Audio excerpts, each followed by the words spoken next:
Fala pessoal, tudo bem? Eu sou o Rodolfo e sejam bem-vindos ao Vale 10, o seu podcast de listas favorito. Mais um programa aí do nosso mês do horror e hoje nós vamos falar de lendas urbanas brasileiras, aquelas que a gente ouviu na escola, ouviu dos nossos pais aí pra colocar medo na gente. E pra me ajudar hoje nós estamos aqui com a Roberta. Oi pessoal, e aí? E com o Melegari. Olá pessoal, não sei se vocês já repararam, essa dupla está sendo reincidente aqui no Vale 10, já fizemos uma vez. Dias de vitória, aqui ó, dias de vitória. Mesmo. É a Santíssima Trindade dos Rôs que estão aqui hoje. Olha, eu acho que esses três participantes deveriam ter aí um benefício aí especial. Não sei qual ainda. E eu também não sei o que vocês Eu querem. aceito comida. Eu me vendo por pouco. Eu aceito dinheiro mesmo, tá bom. Quero saber de vocês aí. Vocês tinham medo dessas lendas urbanas? O que vocês lembram disso da época da escola, assim? Cara, eu lembro desse top 10 hoje aqui, eu recordo de várias delas e eu tinha medo de algumas aí. Medo real, assim, à medida que a gente for falando, eu conto meus causos com relação às lendas aí. Mas a gente, não sei, né, a gente cresceu no comecinho aí da internet, né, na difusão da internet, e essas coisas ainda eram muito vivas, né, de lendas e tal, então a gente, sei lá, eu tinha muito medo, conhecia várias, né, até tentei fazer uma pesquisa rápida com alguns colegas aqui que convivem com crianças menores, assim, ou, né, pessoal infanto-juvenil, para ver se eles conheciam algumas dessas lendas, para ver se eles tinham medo ainda, né, mas depois a gente vai falando do que eu obtive de resultado. Também durante o episódio. Olha, fez até pesquisa de campo, olha só. Ai, aqui é cientista, né, meu bem? Essa aí tá dando sangue pela vaga da Universidade Federal. Com certeza. Mas é porque eu fiquei realmente... É que eu fiquei realmente curiosa com isso, porque eu fiquei pensando, será que as crianças, esse tipo de coisa que assustava a gente chegou nessa geração seguinte? Será que eles ainda têm esses medos? A gente sabe que as lendas se renovam, tem coisas novas, mas será que essas antigas ainda rolam, né? Enfim, fiquei bastante curiosa, mas enfim, depois a gente conversa sobre isso. Sim. Beleza. Inclusive eu quero falar uma coisa exatamente sobre isso, mas depois eu falo. Então, Melegari, e você?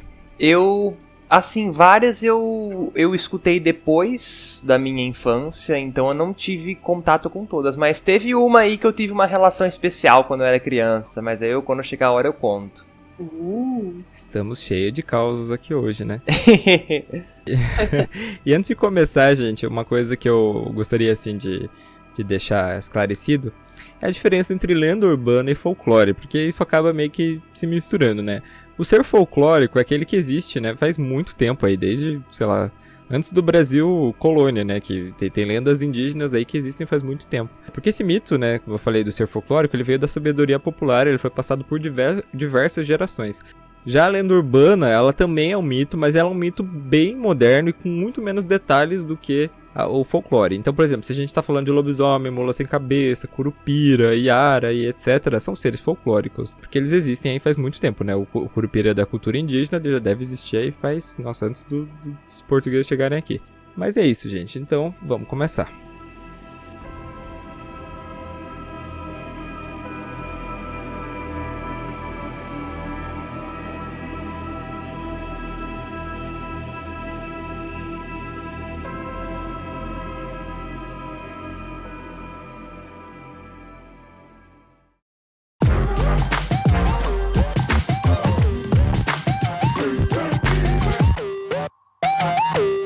Em 10º lugar, nós vamos falar do quadro das crianças que choram. De tempos em tempos, aparece um produto aí que todo mundo quer na sua casa, né? Se agora hoje a moda, né, voltou, os jovens de hoje querem o que? Uma samambaia. Nos anos 80, a moda eram quadros que mostravam crianças chorando. Esses quadros eles foram pintados por Giovanni Bragolin, pseudônimo do pintor italiano Bruno Amadio. Os quadros teriam sido pintados em 1950 e fizeram sucesso pela Europa e ganhou o mundo na década de 80, quando foram parar nos lares de muitas famílias, inclusive no Brasil. Tava tudo de boa, até que em meados de 1985, o tabloide britânico The Sun publicou uma matéria sobre um incêndio que destruiu uma casa no norte da Inglaterra. E o único objeto que sobreviveu ao fogo foi justamente uma dessas pinturas. Com o passar do tempo, a história foi aumentando. Os bombeiros e policiais disseram que atenderam a várias ocorrências de incêndios misteriosos onde só o quadro parecia não queimar. Bizarro. O jornal continuou publicando sobre o mistério dos quadros, acusando o pintor de ter feito um pacto para ter sucesso, o que causou uma verdadeira histeria coletiva lá na Inglaterra. Foi organizada uma fogueira pública para queimar as obras e acabar de vez com essa maldição. E aí, né, tem a parte brasileira do negócio, que é o seguinte. Diversas pessoas, né, quando essa história chegou do quadro amaldiçoado, começaram a tentar se livrar deles. E também foram encontradas supostas mensagens subliminares nesses quadros, que mostrariam que as crianças que estavam chorando, elas estavam chorando por um motivo. Eu vou deixar na descrição para vocês uma foto que mostra 4 quadros, né, 4 exemplos, e mostra qual que é a mensagem subliminar atrás deles. Então, tem uma menina que está chorando, e no pescoço dela, se você olhar, parece que tem uma mão enforcando ela. Aí tem uma outra menina que tem uma cara bem assustadora atrás dela, se você olhar lá no cantinho. Tem uma outra que parece que o braço dela tá numa posição que não é muito correta. E a posição onde deveria estar o braço mesmo, ela tá coberta com uma manta vermelha. E aquelas rebarbinhas da manta parece que é sangue escorrendo, né? Segundo a galera aí da conspiração. O próprio Giovanni Bragolin teria dado uma entrevista ao Fantástico pedindo para que as pessoas que tivessem, né, o quadro acabassem se livrando deles. Só que não existe, né, nenhum registro que essa entrevista aconteceu. E apesar dos quadros eles serem considerados amaldiçoados até hoje, existem algumas explicações, né, para algumas coisas. Por exemplo, os quadros eles não pegariam fogo justamente porque o material que eles eram feitos era um compensado que era muito concentrado. Ou seja, sim, eles pegavam fogo, só que isso demoraria muito para acontecer. E a questão das mensagens subliminares, né, como o nome diz, uma mensagem subliminar, ela é subliminar. Então isso varia de pessoa para pessoa, né? Se algumas pessoas enxergam uma mão, algumas outras acabam não enxergando. Sem falar que existiam, né, os originais, só que muitos eram falsificados e tinha algumas inspirações também, né? Inclusive vários quadros chegaram até a ser atribuídos ao pintor, só que eles não são dele. Inclusive o que eu falei da menina, né, que se você for olhar na foto que eu deixei na descrição, é o 4º quadro, o da menina da túnica vermelha, ninguém sabe quem pintou esse quadro até hoje. E também, por último, né, vale lembrar, gente, que o The Sun é um tabloide sensacionalista até hoje. Eles adoram aquelas fofocas, né, da família real e não sei mais o que. Então não dá pra acreditar muito no que eles estão falando. Gente, uma coisa engraçada desse aqui e que eu vou mencionar várias vezes. Eu não conhecia muito essa lenda urbana, até que em 2006, 2007, eu vi na Lendas Urbanas do Gugu sobre esse quadro. Eu lembro da cena até hoje, assim, tipo, o quadro das crianças na parede, o menino tava sozinho em casa e as crianças chorando e os quadros se mexendo, assim. Eu adoro esses programas brasileiros que tentam refazer a cena, eles fazem umas coisas bizarras. Eu também assisti esse programa. Sim, era um clássico, dava medo real. Eu tava dando uma olhada pesquisando um pouquinho sobre essa história, porque essa história também é uma história que eu não assisti lá no Lendas lá Urbanas do Gugu, mas eu acho que não foi nessa edição do Mundo Estranho, não. Eu fiquei sabendo em alguma coisa que eu vi, eu acho, estava lendo algum dia sobre isso, daí apareceu essa história das crianças, do quadro das crianças que choram. Eu nunca tinha escutado essa, pelo menos a minha família, assim, ninguém nunca falou, mas eu tava vendo que o The Sun, nessa época, né, ele competia com o Daily Mirror, e todo mundo, pelo que eu vi, assim, em várias fontes, que realmente eles usaram isso como uma jogada de marketing, uma arma publicitária, né, pra tentar vender mais que o Daily Mirror. Enfim, né, mas eu achei engraçado que o negócio chegou aqui no Brasil, sabe, e tomou essas proporções. Sim. E tem um site, gente, se vocês quiserem entrar, o site é bragolin.weebly.com e lá tem todas as obras, né, do Giovanni Bragolin. Todos os quadros que ele pintou, né, de As Crianças Chorando, são os quadros mais famosos dele. Mas ele tem uns outros quadros, inclusive de uma criança sorrindo, quadros de paisagem. Então, tipo, ele era um pintor normal, gente. Ele provavelmente não fez pacto com o diabo, não. Eu vi que ele registrava crianças pobres e ele preferia registrá-las de forma triste, meio que pra fazer meio como se fosse uma denúncia a essas disparidades sociais que existiam na época. Mas que era um pouco disso, né? O fato das crianças estarem tristonas. Eu fiquei pensando aqui agora, será que nos filmes antigos aí, né, a gente conseguiria ver algum quadro dele montando, né, fazendo parte do cenário de algum filme? Se era algo que era tão popular, vou ficar ligada nos filmes antigos quando eu assistir se eu vejo um quadro dele perdido lá.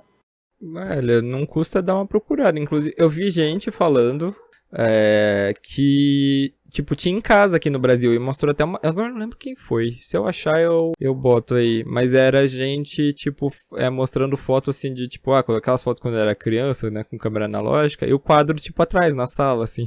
Sinistro. E também tem uma coisa, acho que você, Rodolfo, que é da psicologia, você poderia dizer um pouco melhor isso, que uma coisa é ter o símbolo ali, né, e outra coisa é não ter o símbolo, mas a pessoa olhar e querendo enxergar alguma coisa, ela enxerga aquilo como sendo aquela coisa que ela imagina, né? Por exemplo, se ela quiser olhar aquele negócio e enxergar um rosto, ela vai enxergar o rosto. Sim. É tipo a pira do número 23, sabe? Se você quiser, você vai achar uma relação com a droga do número 23. É mais especificamente esse negócio visual, ele é um fenômeno, assim, que ele não é um fenômeno da psicologia, mas é um fenômeno, tipo, geral, que se chama pareidolia, não sei se vocês já ouviram falar. Sim. Que é realmente, tipo, você ver formas e rostos e outras coisas em objetos, em coisas aleatórias. Então, tipo, até ver, assim, coisas nas nuvens, né? Ver um animal, ver uma outra coisa. É tudo pareidolia, né? O olho humano meio que, tipo, ele vê uma coisa que ele já tá acostumado e ele olha ali e faz, né, a correlação. É um fenômeno normal, assim. É um fenômeno relacionado à nossa evolução, na verdade, né? Que ajudou a gente a identificar padrões de rosto nas coisas pra gente, quando vivia na floresta, ainda conseguir enxergar inimigos que estavam escondidos, né? Animais que estavam tentando caçar, espécie humana, enfim. Isso foi uma das resquícios evolutivos aí que sobraram da gente, por isso que a gente tende a ver. Assim, olhando para essas 4 imagens, a primeira da menininha, que é com a suposta mãe enforcando a menina, eu realmente acho que, ok, daria para dar essa margem mesmo, que pelo jogo de luz e sombra dá a entender que pode ser uma mão e tal. É uma forçação de barra, mas ok, pelo jogo de luz parece. Agora, o segundo, do monstro comendo o menino, olha, 3 palavrinhas, nada a ver. Não parece. Isso aí é... Não, apenas não. Não parece mesmo. É um lencinho isso, sabe? Não é uma boca do monstro, nada a ver. É que diz que se você virar de lado, Eu já fiz o quadro e dar uma escurecida, você consegue ver, assim. Então eu acho meio forçado. Aí já tá forçando a barra, né? É. Vamos falar pra passar canetinha também, pra ver se aparece o negócio?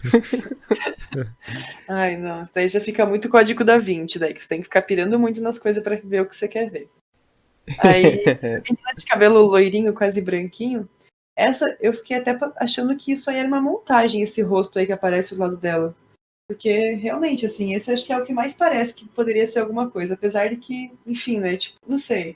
Parece um rostinho e tal, mas também parece uma ilusão de ótica só, eu acho. E, enfim, ou pode ser uma montagem. Não sei se isso aí é real mesmo. O que vocês acham?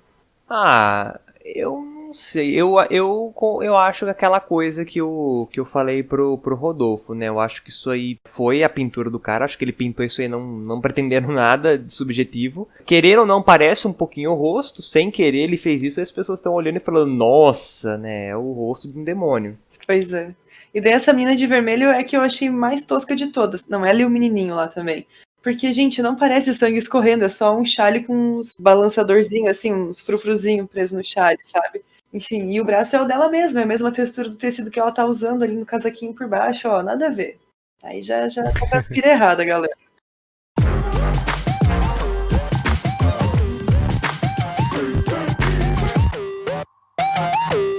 Em nono lugar, nós vamos falar da história das seringas com HIV. Essa história você já deve ter escutado em algum lugar que você, assim, vai no cinema, você senta na cadeira e pá, se sente mais espetada. É quando você vê, né, você sentou justamente no quê? Numa agulha, né, que tá presa numa seringa, com um bilhete dizendo, assim, bem-vindo ao mundo da AIDS. E existe uma outra versão, um pouco pior, que diz que pessoas, né, estariam indo até o supermercado com seringas com sangue, né, com o vírus HIV, e elas injetariam esse sangue em embalagem de ketchup ou de molho de tomate, para a hora que você fosse consumir, você acabasse se infectando. E assim, gente, isso não faz o menor sentido. Por quê? Porque o vírus do HIV, assim, ele pode ser transmitido através de uma agulha contaminada, sim, né, por isso que não se reutiliza a agulha de forma nenhuma. Mas o vírus, ele não sobrevive, tipo, fora do corpo. Mesmo se tiver um pouquinho de sangue, assim, ele vai morrer muito rápido. Então, tipo, se a pessoa for lá injetar dentro do ketchup e você ingerir, você não vai se contaminar, porque a forma de infecção, né, é através justamente de relações sexuais sem preservativo, compartilhamento de agulhas. Então, se você engolir o vírus, você não vai se infectar. O vírus vai estar morto já, porque o sangue coagula em menos de 1 hora.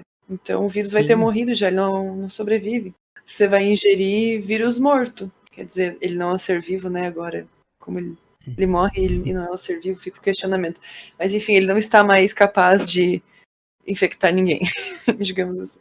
Exatamente. E no caso de você sentar na agulha, de alguma coisa assim, para que uma contaminação desse tipo pudesse acontecer, a pessoa teria que tirar o próprio sangue, né, contaminado com a seringa, ou arranjar, né, uma outra forma de ter um sangue contaminado, e aí sim pegar e injetar em alguém. E mesmo assim a chance disso acontecer não, a chance de você se contaminar desse jeito é de 0,3%, é muito baixo. Mas, todavia, entretanto, existem sim casos reais de pessoas que foram atacadas com agulhas. Inclusive, nos últimos anos foram registrados casos na Bahia, na Paraíba e em São Paulo. E de São Paulo eu lembro perfeitamente, porque deu no jornal, deu em tudo quanto era lugar, que eram pessoas que estavam andando e de repente vinha um cara do nada e espetava uma agulha em você. É, tipo, extremamente bizarro isso, né? Essa parte desse mito, eu só escutei esse pedaço de gente que vai com agulha mesmo, espeta em você. Eu fiquei com mó medão disso por um tempo. Eu falei, ai, Jesus Cristo, vou tá andando na rua, mó tranquilo, pensando na minha vida. Vai chegar um cara desses e estragar tudo que eu construí. Fica pessimista aqui agora, mas eu fiquei com essa vibe na época. Cara, essa foi uma lenda que eu conheci no comecinho da adolescência. E eu tinha medo real, assim, sempre que eu ia no cinema, eu passava a mão, assim, na cadeira do cinema, pra ver se tava tudo ok ali, sabe? Tipo, dava uma olhadinha, você dava, ok, seguros. Você tinha medo real, assim. Mas eu não conhecia essa versão do molho de tomate ou do ketchup. Nunca tinha ouvido falar dessa versão. Eu juro por Deus, eu ouvi isso de uma professora, agora eu não lembro se foi no ensino, tipo, de 1ª a 4ª ou se eu já tava na 5ª, 6ª série, mas eu ouvi isso de uma professora, gente, essa história do molho de tomate. Eu achei na internet, mais gente que já ouviu. Nossa. Sério. Ela não era de biologia, né, com certeza. Porque... Que bom, né? Ela não era de bio. Eu ia ser meio bad. Nossa, bastante. Mas, gente, como a gente falou, sim, existem ataques com agulha, né? Mas mesmo assim, com todos esses ataques aí que andaram acontecendo, né? Todas as pessoas que foram atacadas de uma forma ou outra, elas fizeram o tratamento com um coquetel, e ninguém foi infectado com nenhuma doença. Porque quando você, né, por exemplo, quando você sofre um estupro ou nesse caso, né, recebe uma seringada anônima, você pode, né, não só a AIDS, né, mas você pode acabar se contaminando com outras doenças, como sífilis, HPV e outras coisas. Então a pessoa faz esse tratamento para justamente não correr o risco de contrair uma dessas doenças. E uma coisa que eu queria falar sobre essa história é que eu acho que, assim, quando a gente faz uma leitura, né, do background disso tudo, a gente percebe que o que é isso? É um preconceito, né, que existe medo de contrair o HIV, do preconceito que as pessoas têm com os portadores, né, do vírus. Então, tipo, supostamente, né, as pessoas que deixariam as agulhas no cinema seriam os próprios infectados que tirariam o próprio sangue e deixariam ali pra fazer as pessoas sofrerem, sabe? E gente, isso é tão bizarro pensar desse jeito. É uma forma de estigmatizar uma minoria que já sofre bastante, né? Pra caramba. Nossa, é bem pesado essas coisas, né? E não é o primeiro mito aqui que a gente vai ver um caso disso, né? Pois é. E tipo, o AIDS já matou muita gente, né? Com certeza, principalmente lá nos anos 80, né? Onde tava no ápice, assim. A taxa de mortalidade caiu muito, né? Hoje o portador do HIV consegue até viver com o vírus indetectável, né? Ele nem se ele tiver uma relação sexual sem preservativo, ele não vai transmitir. Só que assim, a contaminação pelo HIV mesmo ainda é muito alta, ainda mais entre os jovens brasileiros, o que é extremamente preocupante, sabe? Nos últimos anos parece que aumentou. Sim. Sim, eu acho que você tem que ter, né, eu não diria medo, né, você tem que ter, sim, a cabeça, né, pra dizer, pô, eu não quero me contaminar com HIV, né, vou usar preservativo. Você tem que ensinar isso da maneira correta, exatamente, porque as pessoas, né, têm medo de sentar numa agulha contaminada, mas não tem medo de fazer sexo sem camisinha. Mas não tem medo de sentar em outra coisa sem camisinha, né? Olha só. Você que deixou aberto aí pra vir a piadinha. Em minha defesa. Eu tava fazendo um discurso, tava militando um discurso maravilhoso, extremamente sério, a menina me joga uma coisa dessa no meio do negócio. Ai. Enfim, usem camisinha. Isso mesmo, e não tenham preconceito. Por favor. Não tenham preconceito, tenham conceitos embasados. Olha...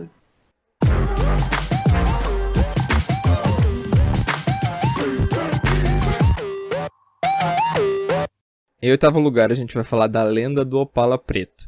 Isso aqui é a verdadeira história de terror, né? Porque no meio da noite você tá passeando a pé ou de carro, né? E você do nada começa a ser perseguido por um Opala Preto. E a lenda do Opala Preto, gente, ela tem uma origem que é no Rio de Janeiro. Porque dizem que em 1974, um bandido que era conhecido como o Carlão da Baixada, ele teria roubado um carro, né, justamente um Opala Preto. Ele tentou fugir da polícia. Só que dentro do túnel Rebouças ele acabou colidindo com outro carro e falecendo. E depois desse acidente, né, o carro aparentemente foi possuído pelo espírito do bandido e passou a perseguir os motoristas que passavam pelo túnel durante a madrugada. E a única maneira de você parar o carro seria rezar pela alma dos espíritos envolvidos no acidente. E vez ou outra, essa lenda ela aparece em outros locais, gente. Pra vocês terem uma ideia, em 2010 surgiu um boato de que um Opala Preto estaria rondando as ruas do bairro de Capão Redondo, zona sul de São Paulo. E a intenção das pessoas que dirigiam o carro era sequestrar as crianças e vender seus órgãos. E o medo foi tanto que escolas teriam mandado até bilhetes na agenda dos alunos pedindo para que os pais fossem buscar e trazer os filhos, né? Não deixassem eles ir sozinhos. E se formou aí toda uma mítica ao redor do Opala Preto. Tanto que a novela Próxima Vítima, talvez não seja aí da época de vocês, mas pergunto pro pai de vocês que com certeza eles assistiram. De 1995, era uma novela que tinha uma coisa meio diferente, porque um dos personagens era um serial killer, eles não sabiam quem que era, e à medida que os outros personagens iam morrendo. É bem legal essa novela, gente. E esse assassino misterioso que deu cabo nos personagens, ele sempre fugia através de um Opala Preto, que com certeza não foi escolhido por acaso. Legal. Nossa, essa é uma que eu não conhecia. Nunca tinha escutado falar antes da gente preparar a pauta de hoje. E eu fui procurar umas informações sobre essa lenda para entender um pouquinho mais, né? E diz que em 2010, lá em São Paulo, parece que tinha uma corrente de e-mails que começou a circular que falava do paradeiro de uma suposta vítima, né? Que era conhecida. Aquela história desses e-mails fake, né? Ah, um amigo de um amigo meu sabe o paradeiro de uma das vítimas e não sei o quê, né? Aquelas coisas bem impessoais e bem cheias de lacunas, assim. E daí diz que tinha outra notícia que circulava que um cara teria ligado pro jornal O Estado de São Paulo e tinha falado sobre a amiga de uma empregada dele que recebeu R$2.000 junto com o cadáver do filho e junto, né, disso tinha uma carta afirmando que ele morreu sem sentir dor. E daí isso acho que ajudou a impulsionar esse pânico na galera. Nossa, corrente de e-mail era uma desgraça, né? Isso é tão 2005. Sim, pra você que não pegou essa época, gente, por algum motivo. Antigamente, quando não tinha WhatsApp, né, as pessoas não enviavam fake news pelo WhatsApp, elas enviavam fake news por e-mail, né? Elas mandavam um e-mail com um PowerPoint, assim, escrito tudo errado. Nossa, umas tudo imagens, errado. assim, não, esse PowerPoint vai mudar a sua visão sobre não sei o que, né? Clique aqui, daí você clicava, era tipo assim... Cuidado, seus filhos correm perigo. Aí se mudava pro próximo, né? Urgente. Um Opala Preto está rondando. Um Opala Preto está rondando a região de Capão Redondo, Zona Sul. Seu filho, não deixe seu filho sozinho, não sei o quê. Aí era sempre quando você passava o PowerPoint, tinha aqueles efeitos assim que girava e passava pro próximo, era maravilhoso. Sim. Apesar de que o erro gramatical, né, o erro ortográfico continua se perpetuando, né? Porque na época que o Jean Willis se elegeu, tinha uma fake news que circulava que ele ia fazer um filme meio pornô com Jesus e os 12 apóstolos. E ele ia usar... A galera que escreveu, em vez de escrever Lei Rouanet, escreveu Lei Renault. Vai ser financiado pela Lei Renault. E daí eu fiquei, mas eita, Jesus, nem vai procurar no Google o nome certo da lei, os caras serviram. Pra vocês verem que fake news existia desde aquela época. Hoje em dia só deu uma sofisticadinha nas coisas. Só se adaptou às novas tecnologias. Se a gente pensar, gente, lendas urbanas são grandes fake news, porque uma pessoa ouviu de uma pessoa, só que eles não tinham como contar pelo WhatsApp, contavam porque por telefone, contavam quando encontrava com o colega ao vivo, né? Antigamente o pessoal saía muito na rua de tarde, assim, tem algumas cidades, inclusive na minha cidade natal, Paranaguá, beijo se tem alguém escutando, ou na praia, né? A gente tem casa lá, quando a gente vai lá, o pessoal, tipo, põe a cadeira assim pra fora e fica conversando. E era nesse momento, né, que eles trocavam, né? Tipo, não, você viu viu que fulano viu um Opala lá não sei aonde? Ai, meu Deus. É bem E não assim sei o mesmo. quê. E aí vai se perpetuando. Então, tipo, as lendas urbanas foram as primeiras fake news aí que se propagaram pelo Brasil, com certeza.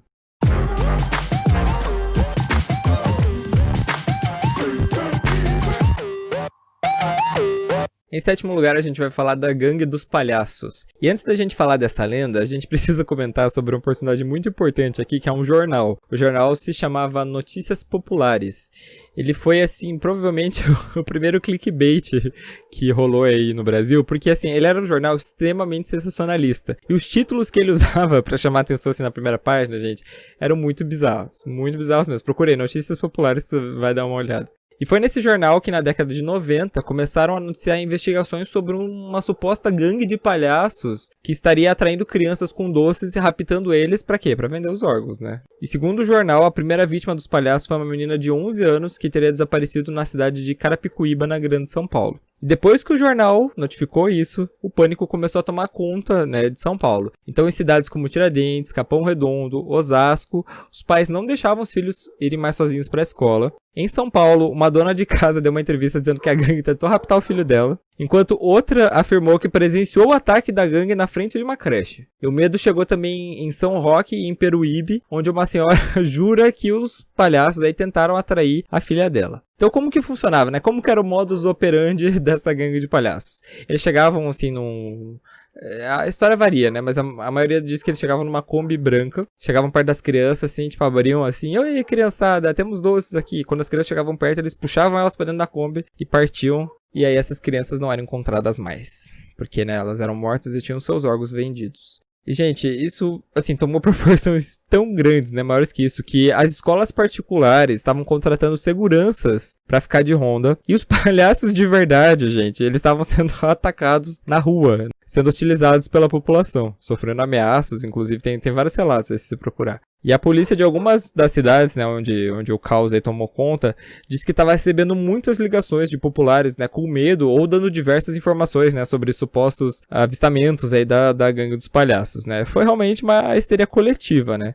Só que ela foi passando com a medida, né, que o próprio jornal foi desmentindo, né, os boatos, né. Desde o começo, esse jornal, por mais sensacionalista que ele fosse, ele deixou claro que era apenas um boato. Porém, as pessoas foram acreditando, isso tomou uma proporção gigantesca, né. Mas aí a história ficou até hoje marcada no imaginário da população. Essa aí eu não conhecia também, não. Nunca tinha ouvido falar antes da gente fazer a pauta aqui. Eu fui dar uma olhadinha que antes desse jornal Notícias Populares começar a lançar esse monte de notícia com relação à gangue dos palhaços, eles tinham lançado uma série especial chamada Os Crimes que Abalaram o Mundo. E daí nessa série de reportagens eles falaram do caso de um palhaço norte-americano lá na década de 60 que assassinava crianças. Então acho que a partir disso alguém pescou essa reportagem, misturou com umas coisas e começou a espalhar por aí. E daí o jornal, né, começou a lançar um monte de coisa com relação a isso depois de novo. Enfim, isso que é uma boa jogada de marketing, não é mesmo? Então, isso que eu ia comentar antes, mas eu deixei pra comentar aqui, gente, isso são coisas que as pessoas criaram do nada e começaram a divulgar como se fosse verdade. Eu acho isso aí muita cara de pau, muita sacanagem, sabe? Uma coisa é um boato que aí as pessoas entendem errado, outra coisa é a pessoa criar de propósito. Mas é assim que surge as lendas urbanas, eu acho, assim, sabe? É o fulano que ouviu uma história, que não sei o quê, que... Assim, sim, o Notícias Populares teve culpa, óbvio, né? Eles pegaram uma notícia lá dos Estados Unidos, trouxeram pra cá, colocaram um monte de coisa e jogaram, né? Não, temos um boato aí que uma gangue tá andando aí. Pô, claro que a população vai ficar com medo, né? Imagina você na sua cidade ter uma Kombi passando e levando teus filhos. Com um palhaço dentro? Com um palhaço dentro, que é pior ainda, porque eu morro de medo. Pô, claro que a população ia ficar histérica desse jeito, né? E daí, se a pessoa vê uma Kombi na rua, já vai ligar pra polícia dizendo, não, a gangue tá aqui na minha rua, venham agora aqui. E é óbvio que a polícia não vai se deslocar, né? A polícia desde o começo tava dizendo que não era histeria. Então é uma grande histeria coletiva, né? Que acaba ficando marcada. Pior que é. Nossa, mas que doideira, né, gente? Eu também não conhecia essa daí, porque essa daí foi dos anos 90, né? Então não foi bem da minha época. Mas uma coisa que eu queria falar, gente, é que a gente teve que meio que um reboot dessa lenda uns anos atrás. Não sei se vocês lembram, eu nem coloquei na pauta isso, mas vocês lembram daquelas aparições de palhaços que começaram a aparecer nos Estados Unidos? Eu lembro. Não. Você não lembra, amiga? Não. Acho que não. Que, tipo assim, começou numa cidadezinha lá, e aí umas crianças falaram que uns palhaços teriam chamado elas pra entrar numa floresta, foi chamada a polícia não encontrou nada. Beleza, né? Aparentemente tudo resolvido. Aham, eu acho que eu lembro sim, é verdade. E aí começou a aparecer, assim, muitos palhaços. Aham, até de zoeira a galera começou a fazer depois. Aí, tipo, a polícia se fudeu porque eles não conseguiam investigar porque não sabia o que era zoeira e o que não era. Nossa, foi uma confusão. Eu lembro disso. Só que aí foi uma histeria coletiva tão filha da puta que a galera, né, começou a zoar ainda mais, né? Tipo, ao invés de deixar, não, tipo, vamos esquecer essa história meio aterrorizante, não, a galera começou a se vestir de palhaço e sair na rua atrás dos outros, né, gente? Por favor, não façam isso.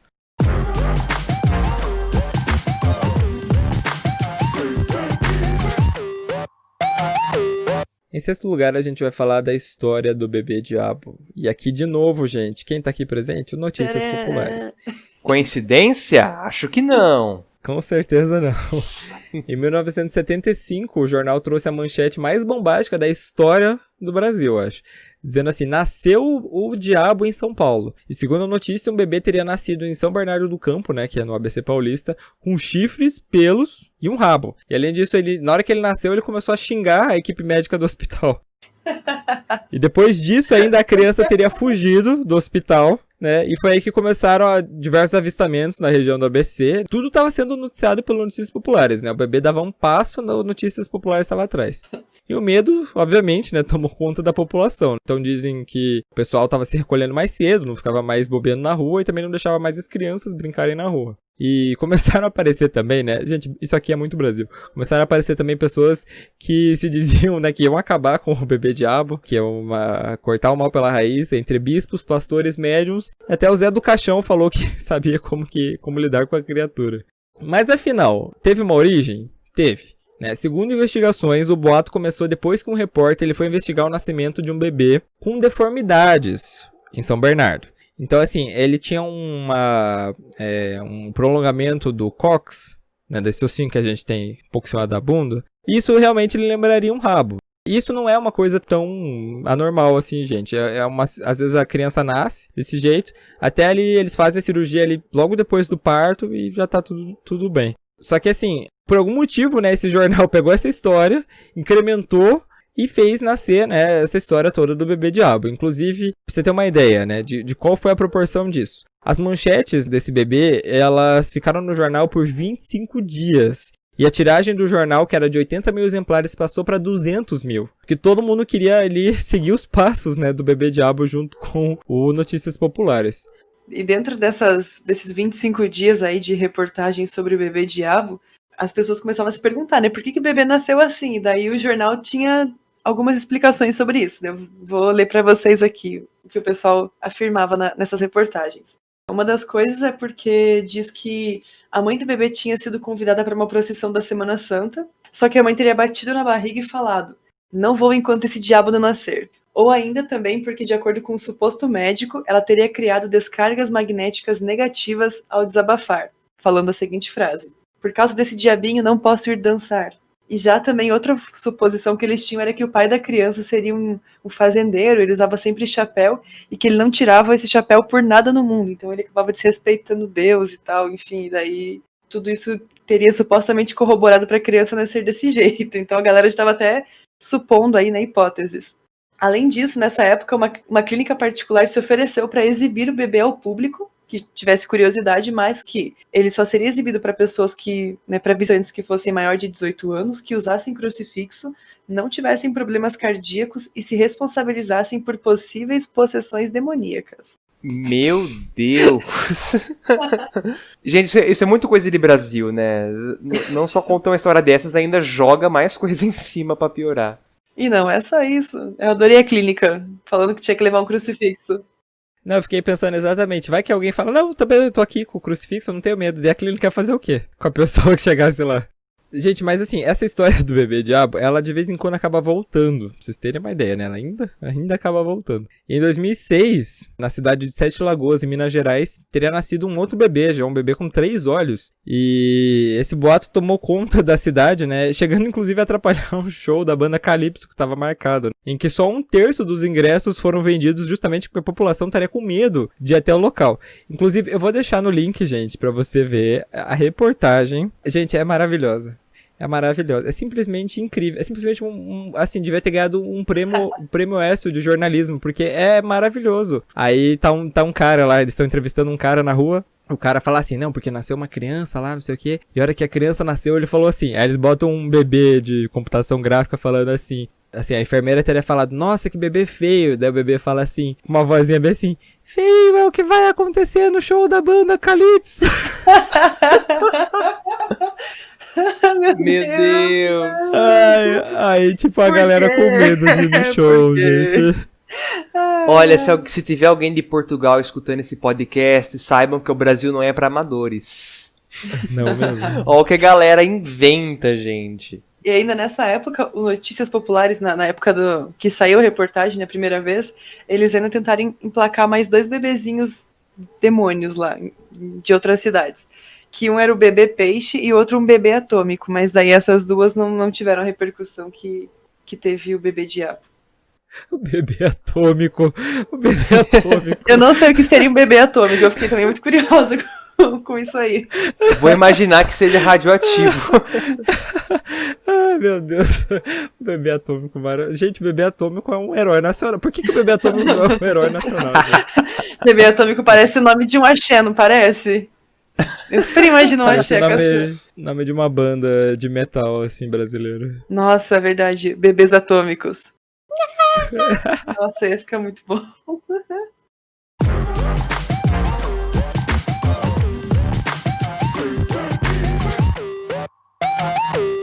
Em quinto lugar, a gente vai falar da moça do táxi. Gente, essa lenda, ela varia um pouco de cidade para cidade, mas a premissa é a mesma, né? Uma moça muito bonita tá lá saindo do cemitério à noite e chama um táxi ali que tá ali parado na praça. E ela parece, assim, vislumbrada por passear na cidade. E ela passa contando coisas de décadas atrás pro motorista. O motorista nem entende direito, né, do que ela tá falando. E aqui nós temos, né, uma variação. Em algum momento ela pode simplesmente desaparecer do banco de trás, deixando o motorista levando um calote. Ou ainda ela faz uma coisa que assim, ela volta pro cemitério ou é deixada em outro lugar, uma igreja, um outro lugar. E ela fala assim pro motorista, o senhor passa amanhã nesse endereço aqui, que é da minha casa, que meu pai vai pagar. Beleza, né? E aí o taxista vai lá no outro dia e ele descobre que a passageira já morreu faz um tempo. Só um sonzinho aqui de susto imitando as pessoas. Oh! Gente, essa lenda, ela existe em várias cidades, né? Em Campo Grande, em Belo Horizonte, até que em Curitiba, se eu não me engano, é no cemitério do Abranches, se eu não me engano. Mas é em Belém que essa lenda ela é muito forte e ela ganha rosto e nome. Porque, assim, supostamente a assombração se chamaria Josefina Conte. Ela era uma jovem de 16 anos que ela adorava passear de carro alugado, né? Na época não existia táxi, né? Porque isso foi lá na década de 20. E ela morreu de tuberculose em 1931. E assim, 5 anos depois da morte dela, apareceu na casa dela um chofer de carro de praça, né? De carro alugado. E dizendo que no dia anterior teria apanhado uma moça em frente ao cemitério Santa Isabel. Deixou ela em uma igreja. E aí ela falou para cobrar no outro dia, nesse endereço. O motorista escreveu a passageira, né? Os pais da Josefina até pensaram que será que não é a irmã dela, que teria ido para algum lugar. Mas o motorista falou, não, é aquela moça daquele retrato ali. E é aí que daí ele fica em choque, né? Porque os pais dizem que a Josefina já tinha morrido há 5 anos atrás. Muitos taxistas em Belém ainda temem a história, já que sim, existem relatos até hoje que alguns motoristas deram carona para Josefina.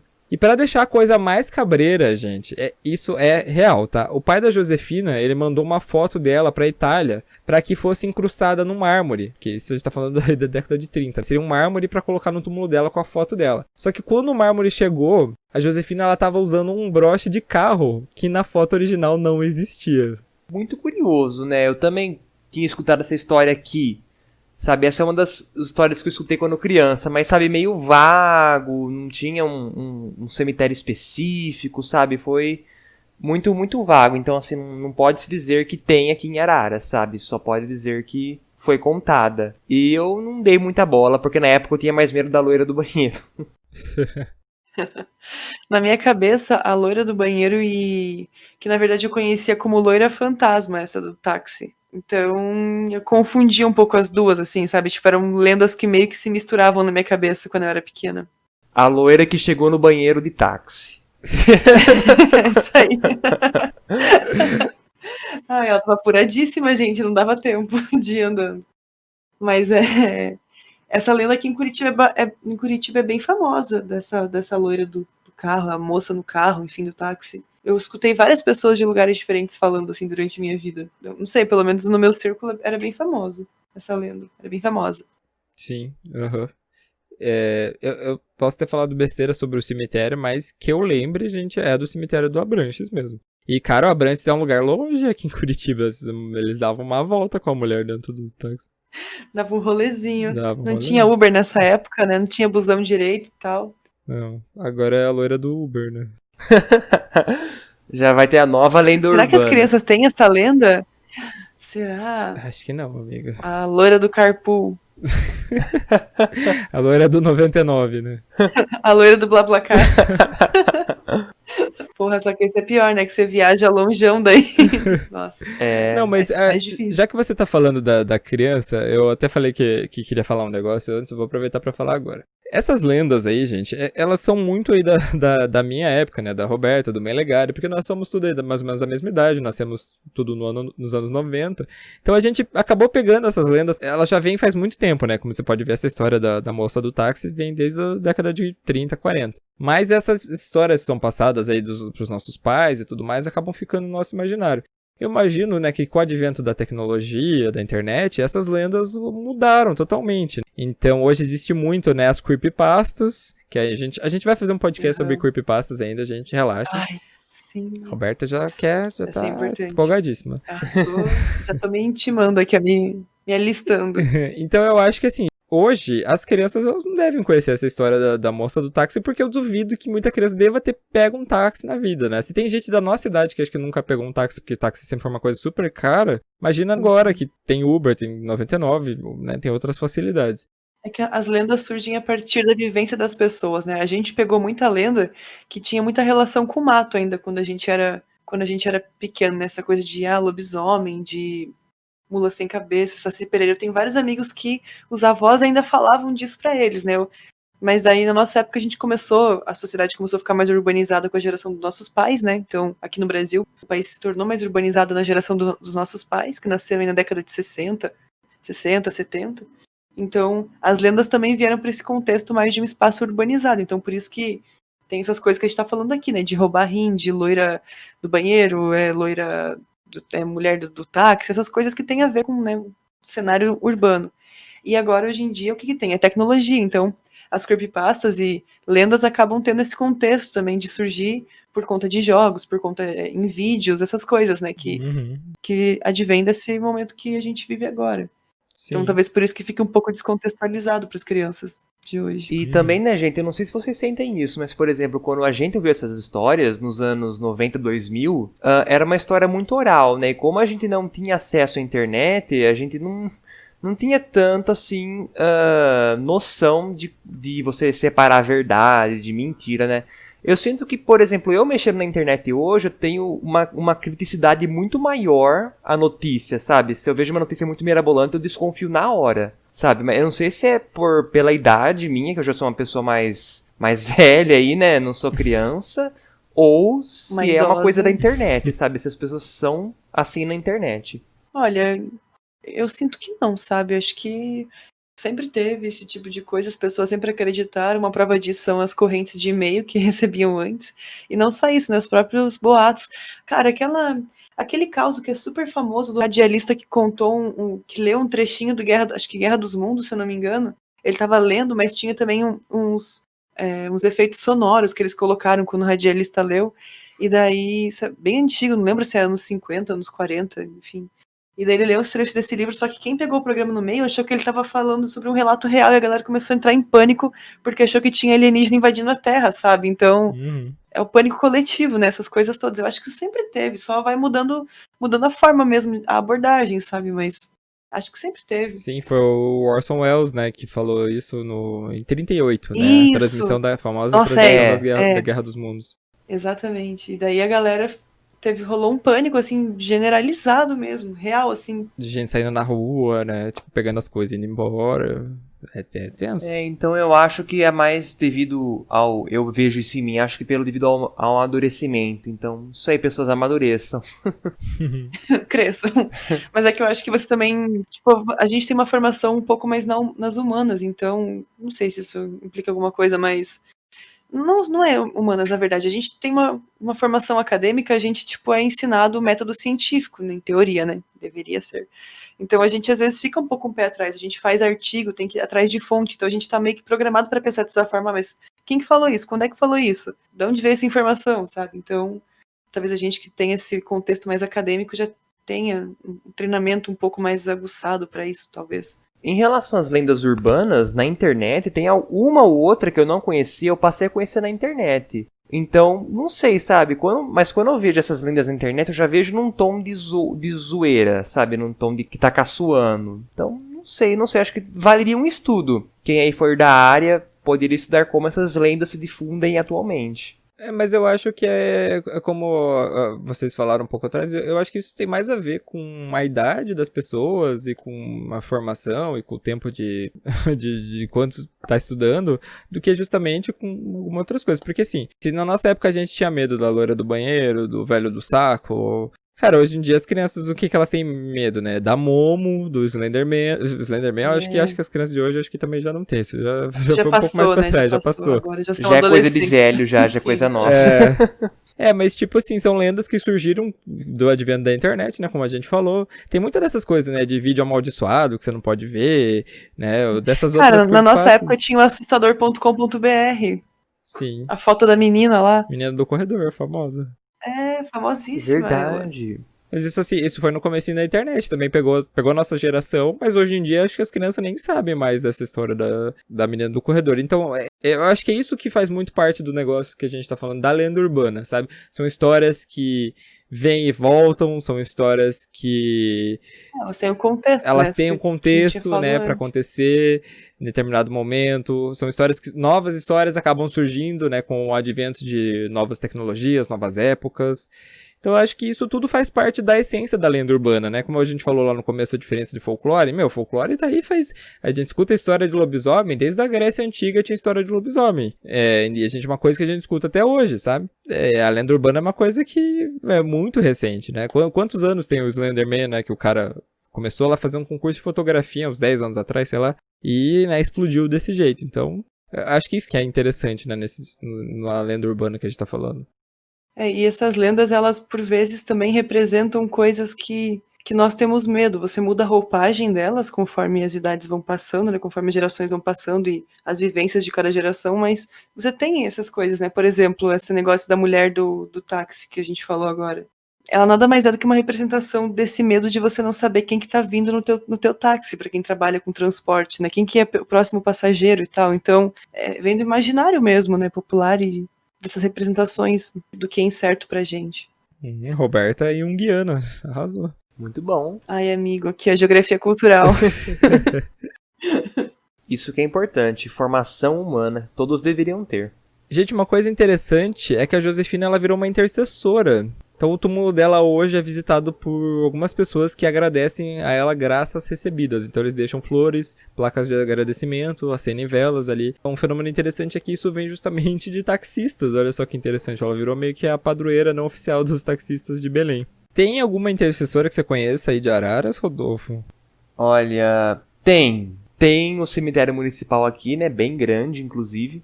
É grande pros padrões da cidade, né?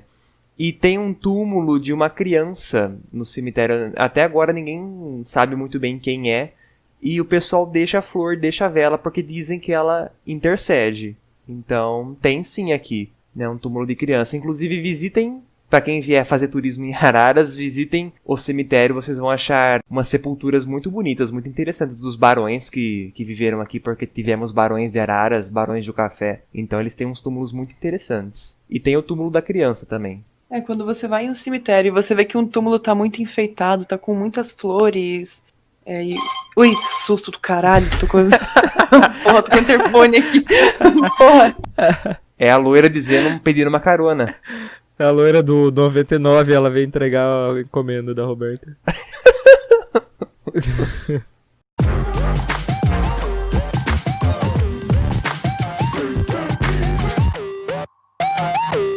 Em quarto lugar, a gente vai falar de uma história aí que a gente já deu algumas brechas, mas que é uma um pouco mais específica, que é a história do famoso roubo do rim. Que é assim, você tá numa festa, você conhece, né, alguém legal, e as pessoas te oferecem uma bebida, você bebe e acaba apagando. Quando você acorda, você tá numa banheira cheia de gelo, com um bilhete ao seu lado dizendo, ligue pro hospital, nós tiramos o seu rim. E esse órgão, né, seria vendido aí no mercado negro. Pra começar, gente, essa história, ela não é nem brasileira. Ela veio não sei como que surgiu. Eu sei que ela existe nos Estados Unidos, na Europa. Não sei como ela veio parar aqui no Brasil. Não sei quando começou. A lenda urbana tem muito disso, né? Muitas vezes a gente não sabe como que começou, como que veio. Tudo bem, existe casos, né, de gente que bebe coisa, apaga, é estuprado, roubado. Isso existe. Agora, você acordar, né, sem um rim numa banheira é muito difícil, porque assim, pra você retirar um órgão, gente, você precisa de toda uma estrutura de uma clínica, você precisa de um corpo, né, um médico sozinho não vai conseguir te anestesiar, fazer a retirada, te costurar, te devolver, sabe, é muito trabalho pra ele. E assim, uma anestesia errada... esterilização, né? Exatamente. E uma anestesia errada, gente, ou ela pode matar o paciente por overdose, ou ser uma dose muito fraca, e a pessoa acordaria no meio do... Eu ia falar do sacrifício, nada a ver. No meio da colheita do órgão. A colheita do órgão. Colheita feliz. Meu Deus. Ai, adorei. E também a pessoa, gente, se ela acordasse numa banheira de gelo, né, o gelo só não seria suficiente pra estancar o sangramento, né, a pessoa provavelmente iria morrer, não iria queimar acordar. a pele toda da pessoa, né, tipo, deixando o gelo direto, assim. Sim, a pessoa ia morrer depois de ter o órgão retirado, ela não ia acordar, não ia ter tempo de olhar o bilhete, ligar pra emergência e tudo mais. Só que assim, gente, tráfico de órgãos existe, tá? Isso você tem que ter medo, existe, só que não vai acontecer desse jeito que a gente tá falando, né, da banheira. Como que acontece esse tráfico de órgãos? Ele acontece de algumas formas. A forma mais comum que existe é a que, assim, um órgão ele foi extraído legalmente do paciente. Hoje, aqui no Brasil, o transplante de órgãos ele é feito pelo SUS. E tem uma fila, né? Você se cadastra e tem uma fila de pessoas para receber. Você tem que ser compatível, né, com a pessoa de quem você está recebendo. Só que, assim, como o órgão ele é extraído de forma legal, ele acaba meio que sumindo no meio do caminho. E acaba indo passa para uma pessoa que fura essa fila, né, do transplante e pagou muito bem pelo órgão que ela recebeu. Também existe a extração ilegal, então a família ela não autoriza a doação, ou a pessoa que morre, né, ela não tem o que eles chamam lá de morte cerebral, só que mesmo assim é feita a retirada dos órgãos e aí esses órgãos são vendidos. A extração em vida existe, né, só que você não pode extrair todos os órgãos, obviamente, porque senão a pessoa vai morrer. O que é extraído em vida? Um dos rins, parte do fígado, porque ele se regenera, e a medula óssea. Isso você pode retirar em vida. Agora, outros, né, córnea, pulmão, coração, obviamente que não tem como. E existem casos confirmados de pacientes que venderam os próprios órgãos, né, venderam o rim, venderam um pedaço do fígado, principalmente em regiões muito pobres, né, da Índia, por exemplo. E, pra você ter uma ideia, no ano passado, o jornal francês Libération, acho que não é Libération porque não é espanhol, né, não sei falar francês, gente. Ele denunciou um esquema, né, em que imigrantes estariam vendendo um rim no Egito para garantir uma ida segura para a Europa. Olha que bizarro e tenso que é isso, caramba, gente. Pesado. Isso é muito pesado. E acontece mesmo, gente. Vocês podem falar, nossa, que absurdo, mas o pessoal faz muita coisa na fronteira pra ir, né, pra Europa. Né, lembrando que o pessoal acha botes lá no Mediterrâneo lotado de gente, quase transbordando, vira e mexe. Então, é real. Essa lenda aí eu conheci também, acho que foi por causa da Mundo Estranho que eu conheci, que eu não tinha ouvido falar. E daí eu fiquei meio assustada, assim, tipo... Mas como eu era muito pequena, eu não ia em festas, nada, então eu ficava tipo, acho que, né, não me preocupava tanto porque não fazia muito parte do círculo onde eu andava, assim, não era muito próximo da minha realidade essa. Eu ouvi, não sei se foi algum filme, alguma coisa assim, alguma série, assim, porque como eu falei, né, essa lenda ela não é brasileira, não nasceu aqui, então tem coisas, inclusive tem um episódio acho que de Family Guy que eles abordam essa lenda que o namorado da Meg roubou um rim dela, é engraçado. Mas assim, gente, né, não tem como acontecer. O tráfico de órgãos existe. Tem um caso bem famoso aqui no Brasil, acho que foi nos anos 2000, que Uns médicos até foram presos, então acho que presos até hoje, porque uma criança chegou, né, a criança morreu, não foi de morte cerebral, mas mesmo assim eles tiraram os órgãos da criança ilegalmente e venderam. A gente pensa, né, até onde vai a vontade, né, dessa galera de ganhar dinheiro com isso, né, porque assim, um rim, gente, a gente tá falando aqui, né, vender um rim por quanto? Uns $8.000, né, no mínimo. Hoje tava $8.000 é R$500.000. Então, vale bastante. Vale bastante. Porra! Agora que você falou, já é de se pensar, né? Em euro vale mais, ó. Tá ótimo. E assim, gente, aqui no Brasil não é permitido que você venda um órgão, mesmo que você pode retirar em vida. Em alguns lugares ele é permitido, sim. E o pessoal acaba doando medula, né? Doando várias vezes, porque a cada vez que você doa, você recebe uma quantidade razoavelmente boa, né? Você também pode doar o fígado, que o fígado se regenera, né? Um rim é um pouco mais, né? Porque você vai ficar com um só e daí vai piorar um pouco o teu caso. Mas aí o pessoal... Eu não sei como funciona, tipo, se você pode vender os... Tipo, o teu familiar morreu, acho que você não pode vender os órgãos dele daí, né? Não, você pode doar só. Imagino que seja assim. Inclusive, gente, doem órgãos. Ah, sim. Inclusive é isso que eu ia falar. Pausa para o momento educativo. Sim, eu ia falar que assim, as pessoas vendem o rim, que nem o Rodolfo falou, achando que vai ser meio de boas, mas gente, vocês vão ter que, se você fizer isso de tirar um rim porque você quer, não porque você precisa, você vai tomar remédio o resto da sua vida. Sabe, porque você precisa repor. Hemodiálise na velhice. Você vai ter que fazer, dependendo, você vai ter até que fazer hemodiálise. Então, assim, dá um maior rolo fazer isso, sabe? Você não pode só tirar um e ficar de boa, sabe? As pessoas que eu conheço que doaram um rim em vida foi pra doar pra parente que precisava, porque a pessoa tinha os 2 rins comprometidos e não achava doador, sabia? Tava meio uma situação emergencial. Aham. Nossa, amiga, eu jurava que você ia falar as pessoas que eu conheço que venderam um rim. Vai ficar gente. Nossa. Nossa, seriam amizades bem diferentes. Já tem um policial escutando o podcast aqui, ele vai ligar pra Roberta e falar o nome da pessoa qual que é.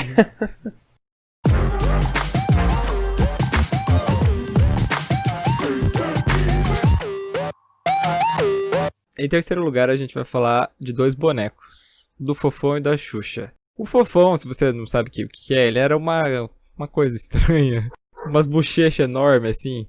Ele fazia parte do programa Balão Mágico da Globo. Ele estava fazendo muito sucesso e ele acabou ganhando até um boneco próprio. Mas o que parecia ser um simples brinquedo, né? Ele escondia um segredo terrível, gente. Se você abrisse ele, você encontrava o quê? Uma adaga negra dentro do brinquedo. Supostamente, aí, segundo as lendas, o boneco usaria ela para atacar as crianças durante a noite. Olha que horrível. A presença do objeto seria fruto aí de mais um acordo, né, com coisa ruim. Quem teria feito o pacto foi o Orival Pessini, o intérprete do personagem. Teria feito aí um acordo com o diabo para garantir o sucesso do personagem. E muitas pessoas, então, elas passaram a fazer o quê? Abrir o boneco, né, atrás do suposta adaga. E os mais fervorosos, obviamente, que botaram fogo na boneca. Mas a verdade, gente, é que ele não é uma estaca, e sim ele é uma estrutura de sustentação. Porque assim, o boneco, ele era preenchido com aquelas bolinhas de isopor, só que assim, só com as bolinhas, o boneco ele não tinha como a cabeça ficar no lugar. Então eles fizeram, né, essa estrutura, não era uma adaga, era só um negócio de plástico preto pra servir como se fosse a coluna vertebral do boneco do Fofão. E assim, gente, o Fofão, por incrível que pareça, não foi o único boneco assombrado do Brasil. A boneca da Xuxa também estava fazendo um sucesso lá nos anos 80. E eis que surge uma lenda, né? Em Sorocaba, São Paulo. Você vê que a maioria dessas lendas começa em São Paulo, né? Uma mãe estava cansada já da filha pedir a boneca da Xuxa pra ela, e ela teria dito que só conseguiria comprar a boneca com a ajuda do diabo. No outro dia, a mãe então conseguiu o dinheiro de uma forma misteriosa e comprou o brinquedo. No outro dia, quando a criança acordou, ela estava toda arranhada, e eles viram que as unhas da boneca estavam sujas de sangue. A mãe teria levado a boneca até a catedral da cidade, né, para que fosse realizado um exorcismo. E era um boato, né, gente, obviamente. Só que isso acabou sendo divulgado de novo, né, nos jornais aí que tinham grande circulação na cidade. As crianças da cidade começaram a ter muito medo, né, dessa história, da boneca da Xuxa e tudo mais. As bonecas aí dela foram descartadas, queimadas. Muita gente tentou devolver o brinquedo. E muita gente tentou ir na porta da catedral de Sorocaba pra ver se o brinquedo amaldiçoado lá que realmente estava lá. O tumulto foi tanto que o padre responsável pela igreja teve que fechar as portas e expulsar as pessoas do local. pra fechar, né, a minha parte aqui, vamos lembrar que, né, a Xuxa tem várias lendas urbanas, né? Além da boneca possuída, o pessoal dizia que se você girasse o disco dela ao contrário, você ouviria, né, mensagens satânicas, porque ela também teria feito um pacto com o diabo, né? E tem uma outra lenda urbana maravilhosa da Xuxa, que eu nem coloquei aqui, mas eu lembrei, que é que na casa dela existia um McDonald's. Vocês já ouviram isso? Não, conta pra nós. Como assim? Diziam que na casa dela tinha um McDonald's. Que a casa dela era tão grande, tão chique, que tinha um McDonald's lá dentro. Que ela ia lá, comprava as coisas. Imagina, você acorda de madrugada, não tá de um Big Mac, aí vai lá. Ô, delícia, hein? Essas lendas eu não peguei, porque quando eu nasci, o Fofão acho que já tinha até acabado. Essa lenda eu ouvi muito, mas eu nunca tipo, escutei assim de alguém próximo. Você tem alguma relação com essas duas lendas aí? Não, eu ouvi falar depois da minha infância, eu achei bizonha, mas eu nunca tinha ouvido falar na minha época. Eu assisti a Xuxa quando eu era criança, mas nunca teve um preconceito com ela, alguma coisa assim, porque às vezes isso aí parte de gente que já não gosta da pessoa, né, ou famílias muito conservadoras religiosamente, sabe, que inventa essas coisas. Essa também não foi uma que eu convivi muito, assim, do Fofão, eu só fui conhecer depois de mais velha, assim. E essa da Xuxa, eu não escutava da Xuxa, mas eu escutava muita história de boneca amaldiçoada, boneca endemoniada. Ligava sozinha de noite, sabe, essas coisas. Começava a cantar musiquinha de noite, aquelas que tinham coisinha dentro que tocava musiquinha, sabe? Uhum. Eu escutava mais história assim. Da Xuxa em si eu não escutei tanto, né? Eu acho que também é porque era mais antigo mesmo que a gente, essa Xuxa aí. Eu só achei engraçado que, cara, saiu no jornal, assim, sabe? Esse tipo de informação.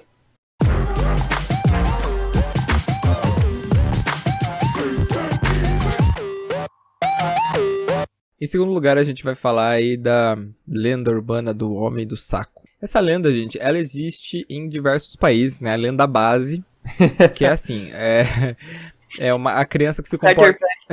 a criança que se comporta mal, né, desobedece os pais, vai pra rua sem autorização.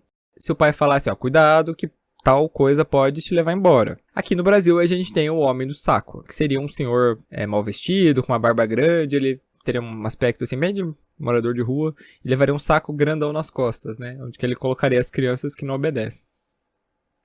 Dizem que, né, ele sequestraria as crianças para fazer sabão. Nos países sul-americanos que falam espanhol, a criatura é a mesma, basicamente, mas o nome muda, né? Ele seria chamado de El Hombre del Saco, o Homem do Saco em espanhol. Já no México ele é conhecido como El Roba Chicos, né? O que rouba meninos. Uma coisa interessante é que dentro do Brasil a gente tem as próprias variações. Uma delas é uma criatura do Nordeste, que é o Papa-Figo, que sequestraria também crianças, né, para roubar o fígado delas. Já na Europa Oriental e no Oeste Asiático, a criatura se chama Bratsa-Sagus, eu acho, ou Bubak.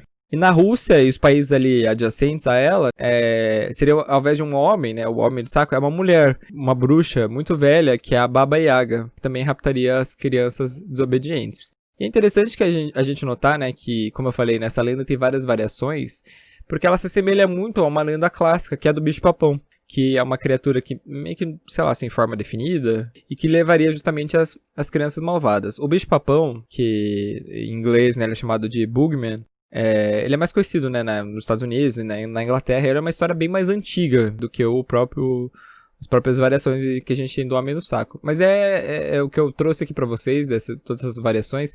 A lenda vem de país em país, né? Às vezes até mantém o nome, só traduz, mas os pais ainda hoje colocam medo nas crianças, sabe? Dessa mesma coisa. Poxa, então, sobre o Homem do Saco, eu tava falando com uma amiga minha sobre isso e ela até me mandou o link aqui. A história do Homem do Saco, né? Por trás dessa figura masculina que andaria com o saco, na verdade, vem dos carteiros, lá do final do século XIX para o século XX. Que é porque os carteiros nessa época eles usavam realmente um sacão, né, para carregar as encomendas, as cartas.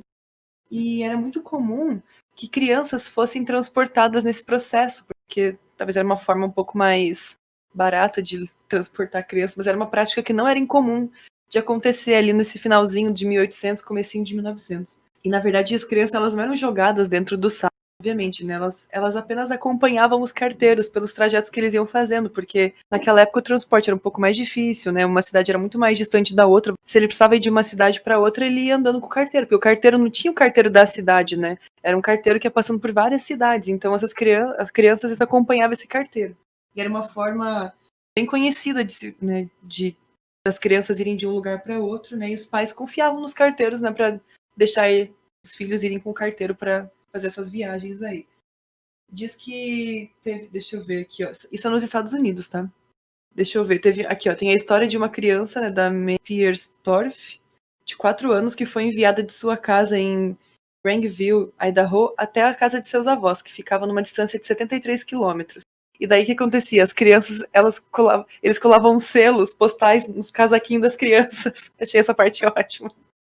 Só pra, tipo, ter noção de onde estava indo, pra onde é que tava, e tinha que você pagar uma taxazinha como se fosse uma cartinha mesmo, só que daí a criança ia acompanhando o carteiro só, né? Meu Deus. Só que, assim, cara, era o que tinha, é bizarro, mas assim, na época era o que tinha pra fazer, né? Enfim.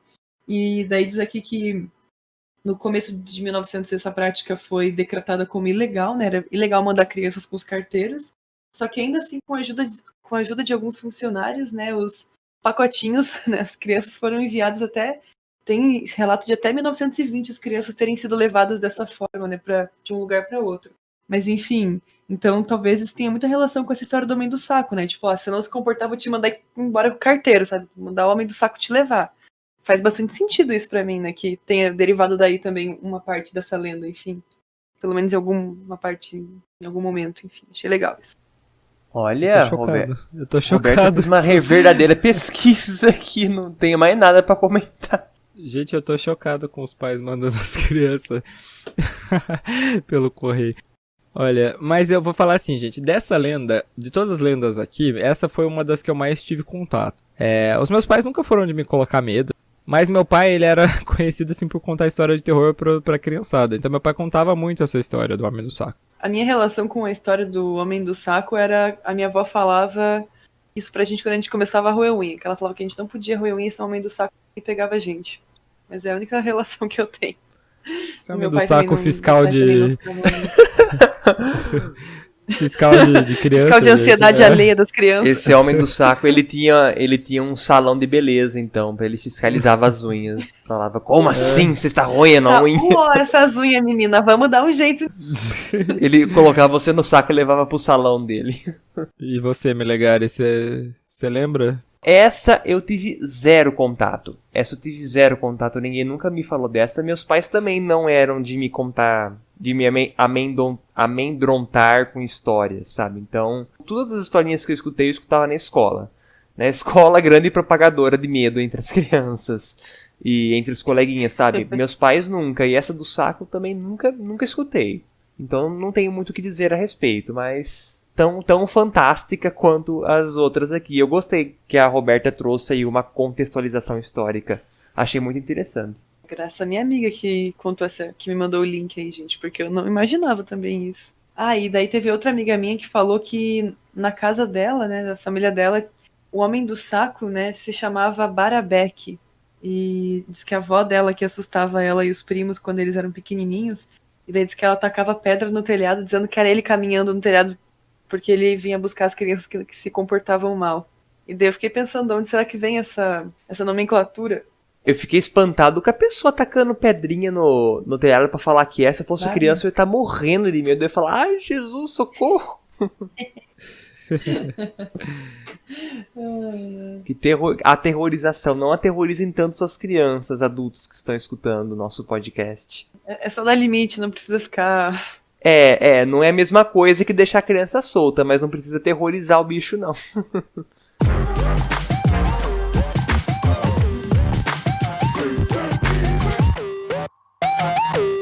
Em primeiro lugar, nós vamos falar da loira do banheiro. Se você foi criança na década de 90 e 2000, com toda certeza você ouviu falar da lenda da loira do banheiro, que é um espírito que assombra os banheiros das escolas brasileiras e que pode ser invocado através de um ritual. O ritual ele varia um pouco, né? Mas tem alguns passos. Em algumas versões você tem que chamar a loira do banheiro 3 vezes no espelho, você tem que chutar o vaso 3 vezes, puxar a descarga 3 vezes, abrir a torneira 3 vezes, falar 3 palavrões, é sempre alguma coisa com o número 3. Depois disso, né, apareceria o espírito de uma garota jovem, loira, com algodões no nariz, e ela iria aparecer na última cabine do banheiro. Essa lenda, gente, ela se assemelha muito com um outro mito aqui, que é o da Maria Sangrenta. Tem uma pequena diferença, né? Porque assim, a Maria Sangrenta, ela seria um espírito que é conjurado quando você diz 3 vezes, né, Maria Sangrenta na frente de um espelho. E ela apareceria e mataria você. Esse mito da Maria Sangrenta mesmo, ela é uma versão traduzida de uma lenda urbana muito famosa nos Estados Unidos, que é o da Blood Mary. Também, se você fala 3 vezes Blood Mary na frente do espelho, ela iria aparecer e iria matar você. E ela já apareceu aí em diversos livros, diversos filmes, seriados e tudo mais. A loira do banheiro ela é uma coisa realmente brasileira, porque ela tem uma origem, inclusive, documentada.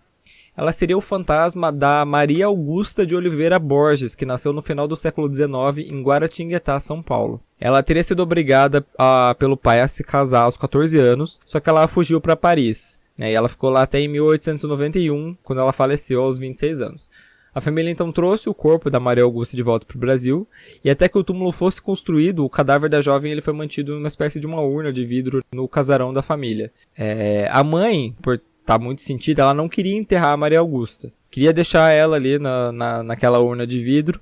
Só que ela começou a ter diversos pesadelos e visões, com a filha pedindo para ser enterrada porque o espírito dela não estava em paz. Então eles enterraram a Maria Augusta e ficou por isso. Só que em 1902, a casa da família deu lugar a uma escola, a Escola Estadual Conselheiro Rodrigues Alves. E foi lá que o boato começou. Diziam que o espírito de uma mulher loira estaria vagando pela escola, inclusive sendo responsável por um incêndio misterioso que destruiu até parte do local em 1916. Além disso, o fantasma da Maria Augusta ele também é visto rodando o cemitério, onde ele foi enterrado. Ali os locais dizem que você pode ver o espírito dela e às vezes ele é acompanhado de um cheiro muito forte de um perfume feminino. E assim como a Josefina Conte, né, a moça do táxi, a Maria Augusta também ela vem ganhando um status de intercessora, né? Então já existem pessoas ali acendendo velas para agradecer, né, por uma graça alcançada. Essa história foi com certeza uma das que eu mais tive contato. Eu lembro, deu na segunda série, terceira série, né? Teve uma vez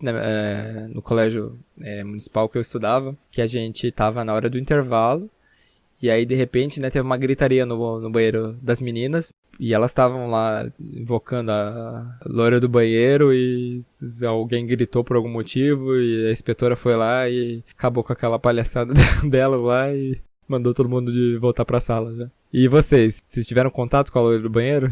Então, de todas as lendas urbanas, essa foi a que eu tive mais contato, mas também não à toa, né? Acho que a lenda urbana mais conhecida do Brasil é essa, né? Super difundida em escolas. Uhum. Eu lembro que na escola contaram essa daí e assim, por mais ou menos 1 semana, 2 semanas ficou um fulgor na sala, sabe? Entre os moleques. Todo mundo queria ver como é que fazia. Gente, eu fui no banheiro da escola 2 vezes pra tentar fazer isso aí. Eu fiz todos os métodos que me falaram, porque eu fiquei muito curioso. Eu falei, não, eu vou ver, né? Eu tava com um pouco de cagaço, mas eu fui, dei descarga 3 vezes, chutei a privada 3 vezes, falei 3 palavrões. Depois eu fui no banheiro, no espelho, falei de novo e não deu certo. Então, nossa, eu fiquei meio bolado que não era. Mas ficou aí ficou intenso aí por alguns dias. Eu fiquei atrás disso, mas os moleques também ficaram. Então, corremos atrás e averiguamos que não funciona. Gente, você testou ainda fazer isso? É corajoso. Eu testei mesmo, que eu fui falar, não, vou testar todos os métodos, e eu fui mesmo. Primeira frustração da infância. Eu conheci a lenda da Maria Sangrenta. A gente chamava de Maria Sangrenta e de Loira do Banheiro. A mesma coisa, na verdade, não tinha uma diferença entre uma e outra. Quando eu tinha uns 6 para 7 anos, que foi lá no prezinho. E daí eu fiquei com muito medo, porque daí umas meninas falaram que tinham invocado e que ela tinha aparecido, e elas estavam, tipo, com muito medo, não? E daí, cara, eu fiquei com tanto medo, e o banheiro ficava do lado da nossa sala. Ou seja, era uma dádiva você estar numa escola e o banheiro ser pertinho da sua sala de aula. E eu fiquei, sério, uns 3 meses sem ir no banheiro, de tanto medo. Eu me segurava muito, eu chegava em casa explodindo de vontade de fazer xixi, mas eu não fazia na escola, porque eu tinha muito medo de fazer. Aí quando eu voltei a fazer xixi na escola, eu fazia correndão, assim, tipo, Saía correndo assim, nem olhava pra trás. Tinha muito medo. Lavava a mão sem olhar pro espelho direito, assim, tinha um espelhão grande. Tinha muito medo. Saía levantando a calça, né? Tipo, da porta. Tipo isso, era tipo isso. Quando eu apertava a descarga, fazia um barulhão, deu um barulhão da descarga e me assustava, eu saía correndão, assim, tipo, Era assustador, era horrível. Foi horrível aqueles meses que passei segurando o xixi Nossa, gente. durante a aula. Você Que vê, mulher né? sofrida. Tipo, até onde vão essas lendas urbanas. Eu lembro também de uma outra coisa, mas não era exatamente da loira do banheiro, mas isso foi na 7ª ou 8ª série, agora não vou lembrar. A gente tinha, acho que foi na 8ª, a gente tinha que fazer um quadro vivo na disciplina de artes. E aí um grupo, era um quadro que tinha uma mulher, assim, meio que com a cara pintada de azul, de branco, com uma roupa, assim. E aí elas foram no banheiro, né, esse grupo foi no banheiro pra terminar de pintar a menina e arrumar. E a gente lá na sala, de boa, lá, tipo, né, conversando, ajeitando, né, os outros quadros. De repente uma delas entra gritando, meu Deus, não vou falar o nome da pessoa. A fulana desmaiou no banheiro, fulana desmaiou no banheiro. Aí foi todo mundo lá, né, a gente era, tipo, sei lá, tinha uns 13, 14 anos. Tipo, todo mundo queria ir lá ver, né? Foi a galera, todo mundo lá no banheiro, a professora, tipo, ajudou a menina. Não, eu achei engraçado que a menina, tipo, ela saiu correndo do banheiro avisando que a outra tinha desmaiado, mas ela, tipo, ela não juntou a menina. Quando chegou lá, a menina tava desmaiada ainda. A professora foi lá, entrou no banheiro, juntou ela, né? Depois, né, ela falou que não tinha comido, não tinha tomado café da manhã, acho que ela tava com fome, também não tinha comido nada no intervalo, por isso que ela tinha desmaiado. Mas eu lembro como se fosse hoje, assim, dessa história. Eu lembro também que uma outra menina da nossa sala, tipo, não tinha nada a ver, a menina chorando lá, porque começou um boato que ela tinha ido no banheiro, tinha visto uma mancha de sangue no teto, e aí todo mundo ficou falando que aquele banheiro era assombrado. E coisas de escola, né, gente? Nossa, Sim. Essa história escalou muito rápido. Criança, né, cara, inventa um ponto e daí, tipo, mistura um pouco da imaginação com a realidade, e quando você vê, E criança é um bicho que assusta fácil também, espalhando né? os botão. Uhum. Né? E a menina tá bem? Ou ela tem traumas até hoje? Olha, eu nunca mais falei com ela, mas sei lá, imagino que ela só desmaiou de fome, gente. Não foi nada demais. É porque espelho, né, causa um medo na galera, né? Não sei que, tipo, tem o espelho traz um medo, assim, aquela coisa de você olhar no espelho e ver uma sombra, olhar no espelho e ver, sei lá, o seu reflexo fazendo outra coisa. Acho que isso que deixa, tipo, o negócio da loira do banheiro tão em alta, assim, né? E as criancinhas, elas, tipo, têm medo, mas têm curiosidade, né? Que nem, né, o Melegari falou, né? Vão 10 crianças no banheiro, uma faz o ritual, 4 ficam dentro do banheiro e 5 ficam na porta. Aí alguém dá um grito, já sai todas correndo falando que viram alguma coisa, sabe? É por isso que esse tipo de coisa se espalha. Daí as outras crianças falam, nossa, eu também vi, nossa, eu vi muito. Tipo, ninguém viu nada, ninguém sabe? viu nada, só tá no tipo, calor literalmente da emoção, nada. Ninguém viu Mano, eu absolutamente queria que nada você e todo tivesse mundo falando. falado isso pro Rodolfo de 11 anos. Eu com certeza ia fingir um berro lá só pra assustar o pessoal. Aham, exatamente, cara. Eu acho que umas crianças que eram mais espertas que a gente faziam isso. A gente tapada, sabe? Não percebia. Cara, mas eu lembro que quando eu tava na 2ª série ou 3ª série, uma menina da minha sala falou que ela vinha, acho que sozinha pra escola, ou a mãe dela trazia ela só até, tipo, uma quadra antes da escola e ela ia, porque a escola meio que ficava numa rua sem saída, sabe? Então, tipo, tinha muita casa próxima, então era bem comum as crianças irem meio sozinhas, assim, no Fundamental 1. E daí, essa menina falou que tinha um cara que tava perseguindo ela. Ela falou isso pra gente, a gente ficou assustada, tipo, eu ia de busão, né, tipo, de ônibus escolar, sabe, pra escola e tal, mas mesmo assim, a gente ia buscar na porta da escola e tal. Mas a gente começou a ficar com medo, sabe? Porque daí ela começou a falar que ela falou isso por uns 3 dias seguidos, sabe? E daí a gente começou a contar pros professores, porque tinha muita gente na sala de aula que começou a falar disso. A professora perguntou o que era, e daí alguém falou, sabe? E daí, a escola, tipo, os guardinhas que ficavam, porque eu estava em escola municipal, né? Daí tem sempre um guarda municipal que fica dentro da escola. Aqui em Curitiba, pelo menos, é assim. Aí o guarda ficou ligadão no rolê, a diretora tava sabendo, daí tava todo mundo, tipo, meio... Os professores ficaram um pouco assim, sabe? Tipo, putz, pode ser verdade isso, né? E daí, cara, ela, tipo, um dia chorou de medo, sabe? Tinha medo de sair da escola e tal. E daí começaram a falar com a mãe dela, e a mãe dela, tipo, achou estranho, porque a mãe dela não tinha percebido nada, ela não tinha falado nada disso pra mãe dela e tal. E no final, a menina tava inventando as coisas. Só que ela, sei lá, deve ter falado de brincadeira isso, daí ela não começou, talvez não conseguiu falar que, não é verdade, e continuou sustentando a história, só que, tipo, num ponto em que ela mesma começou a ficar com medo da história que ela tinha inventado, sabe? Daí, tipo, deixa todo mundo com medo. E no final era, tipo, invenção na cabeça dela. Mas criança tem disso, né? A criança às vezes mente e acaba acreditando na própria mentira, sabe? E super falando que não, realmente aconteceu isso. É tenso, né? Porque, imagina, mobilizou a escola inteira por causa da mentirosa. E e no final não era nada, né? Nossa, tinha uma lendazinha na nossa... Quando eu era no parque, que não era bem uma lendazinha, né? Era uma coisa que tinha lá, porque a gente brincava no parquinho lá, né? Tinha 2 parquinhos no parque que eu frequentava. E num dos parquinhos tinha uma árvore grandona, muito, muito antiga. Eu não sei se vocês já viram esse tipo de árvore, que a casca ela é meio melada, ou não sei. Que às vezes ela solta é um negócio que tem na árvore mesmo, sabe? E ela fica meio melada. É uma seiva, né? Esqueci o nome, é seiva, ela soltava seiva, então a árvore ficava um pouco melada, não a árvore inteira, mas uns pontos, sabe? Aí a gente brincava de dar a volta, que a gente chamava essa árvore de árvore da bruxa, que se você desse volta em algum momento ia aparecer uma bruxa. Era a nossa nossa pequena lenda urbana do parque municipal. Esqueci o nome do parque, então vai deixar faltando. Próximo episódio, Top 10 Lendas de Araras, a gente vai trazer pra vocês. Amém. Já que estamos falando disso, eu vou deixar indicado aqui, vou antecipar uma indicação que não estava prevista, mas tem um Instagram que eu tô seguindo que o nome é... Peraí, deixa eu confirmar rapidinho. É Psimama, tipo como se fosse psicóloga mais mama.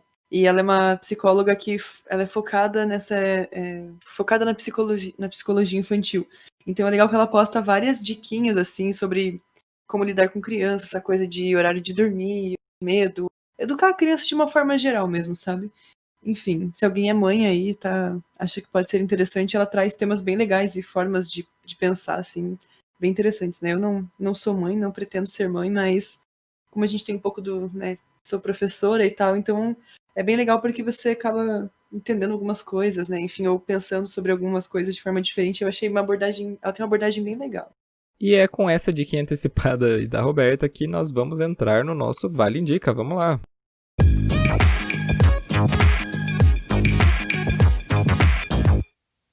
Vale Indica, o nosso quadro de indicações. Roberta, você que já estava indicando aí uma coisa, continua indicando. Então, eu vou indicar, já que o tema hoje foi lendas, eu vou indicar 2 coisas que têm a ver com lendas. A primeira, então, são as lendas urbanas do programa do... Eu vou mandar pro Rô o link, daí ele deixa lá na descrição do episódio pra vocês. Eu achei uma playlist com uns 39 episódios, 39, uma coisa assim. 30 e poucos episódios do Lendas Urbanas do Gugu. Porque se você é uma pessoa que gosta de lendas, isso é material de pesquisa, sabe? Você tem que assistir. Porque esse compilado é genial. Eu acho que a gente assiste hoje, é meio tosqueira as atuações, mas, cara, tinha umas que eu assistia quando eu era pequena que dava medo real, assim. Ficava com muito medo depois que eu assistia. Enfim, mas é ótimo uma fonte de pesquisa, e se não for de pesquisa, pelo menos é uma boa diversão para você dar umas boas risadas aí na quarentena. E a outra indicação é uma série da Record, o nome é Terrores Urbano, foi lançada em 2019, e ela tem alguns episódios aí. Essa eu não achei, então, uma playlist que junte todas elas. Eu achei que eu tinha encontrado, mas na verdade são só os teasers e os propagandas. Dei uma pesquisada aqui, se você colocar Terrores Urbanos Record no YouTube, vai aparecer vários vídeos completos, com as histórias completas. Vocês podem procurar aí no YouTube e achar, porque tá bem fácil de encontrar aqui mesmo. Eu assisti essa série, gente, e ela é bem legalzinha, bem feita, bem produzida, gostei bastante. Tem 2 episódios que eu acho mais ou menos, mas o episódio da loira do banheiro e o episódio do homem do saco. Esse é o melhor de todos. Esse se você quiser assistir, você pode assistir só esse. É muito bem feito, recomendo. Eu também recomendo essa série, não vou indicar isso, mas também recomendo. E Rodolfo, outro Rodolfo. Eu não ia recomendar nada, mas vou recomendar aí um filme que eu vi hoje na Netflix. Chama a Operação Final, que ele mostra um caso real de uma equipe do serviço secreto israelense que foi caçar o nazista fugido da Alemanha nazista, o Adolf Eichmann, nos anos 60, na Argentina. Então é um filme bem interessante, porque mostra não só os dramas pessoais, né, porque como a Segunda Guerra tinha sido muito recente, então todos que estavam ali, eles tinham alguma relação com o Holocausto, direta ou indireta, e também mostra como que, Porque o Adolf, ele não tá lá na Argentina, tipo, sozinho, de boas. Ele tá com uma galerinha que meio que compartilha das ideias dele. Isso mostra como que a Argentina acabou servindo como uma porta de entrada, um refúgio, né, pra esse pessoal aí, né? Que a gente vê que do pessoal que veio fugido da Alemanha nazista nos anos seguintes, a guerra, vários foram pra Argentina. Inclusive, alguns vieram aqui pro Brasil, morreram no Brasil, né? Então, o filme é interessante. Legal. Gostei. Gente, eu vou indicar um podcast, olha só. Vou indicar um podcast brasileiro que se chama Além do Meme. Ele é um podcast exclusivo do Spotify. Ele é um spin-off, digamos assim, do podcast Wanda, que é um dos podcasts mais famosos que tem aí. E ele é feito pelo aquele jornalista, o Chico Felitti, que ele ficou bem famoso porque ele fez umas matérias pro BuzzFeed sobre o Fofão da Rua Augusta, depois ele fez sobre a biografia da El Que Maravilha, e ele também acabou escrevendo um livro sobre toda a história lá que envolveu o João de Deus, né, que foi aquele médium que foi preso por assédio sexual. Então ele é um cara extremamente competente. E, assim, ele gravou, parece que tudo no ano passado. Como o nome diz, né, ele é um podcast que fala sobre memes. E, assim, cada episódio ele trata, assim, de toda a origem de um meme, assim, que estourou. Então, no primeiro episódio, o que tá em pauta ali é o trote da Beth, que acho que é uma coisa que todo mundo já deve ter ouvido, que é muito engraçado.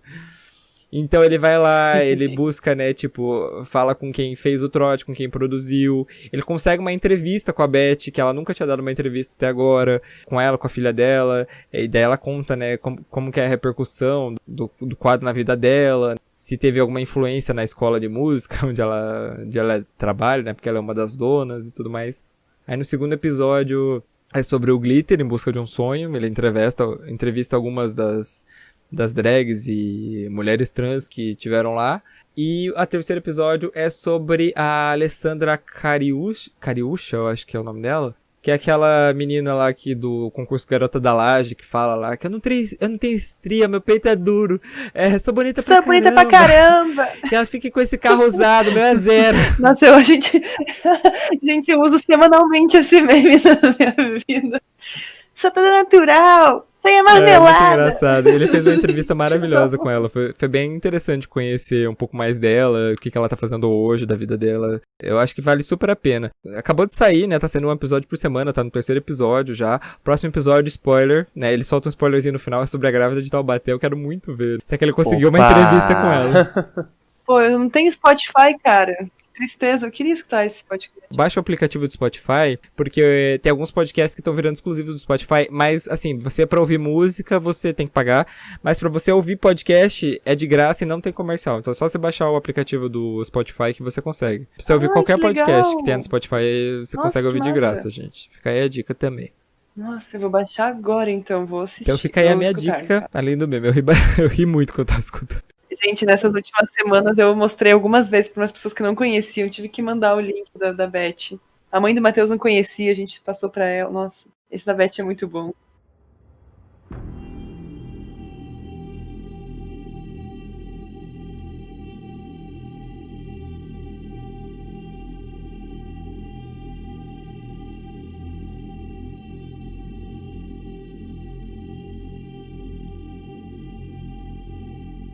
Esse episódio ficou enorme mesmo, gente. Gente, 2 horas e 40 de gravação. Quanto que vai ficar. Oremos. Foi um papo muito divertido, adorei gravar essa pauta, achei que foi muito legal, a gente trouxe vários pontos de vista sobre algumas coisas, trouxemos várias origens, muito conteúdo pra vocês, gente. Mas então é isso, né? Alguém quer deixar um jabá, eu participei do podcast da Roberta, né? Acho que eu esqueci de falar. É verdade, eu participei do Spoilercast, né? Num quadro novo. Vamos falar sobre filmes, séries, jogos e coisas que tenham a ver, assim, com caverna, de mídias que tenham a ver com caverna. Então a gente falou sobre um filmezinho lá que a gente assistiu. Espere sair o episódio que vocês vão ver minhas críticas. Isso aí, vai sair no sábado, dia 17. Então se liguem lá no Spoilercast. Não percam essa presença mais que especial do Rodolfinho. Tô metendo pau no filme, já dou um spoiler. Todo mundo metendo pau no filme, né? Mas vem ver se você concorda com a gente ou não. Então é isso, gente. Muito obrigado por terem escutado o episódio de hoje. E até a próxima. Tchau. Tchau. Tchau.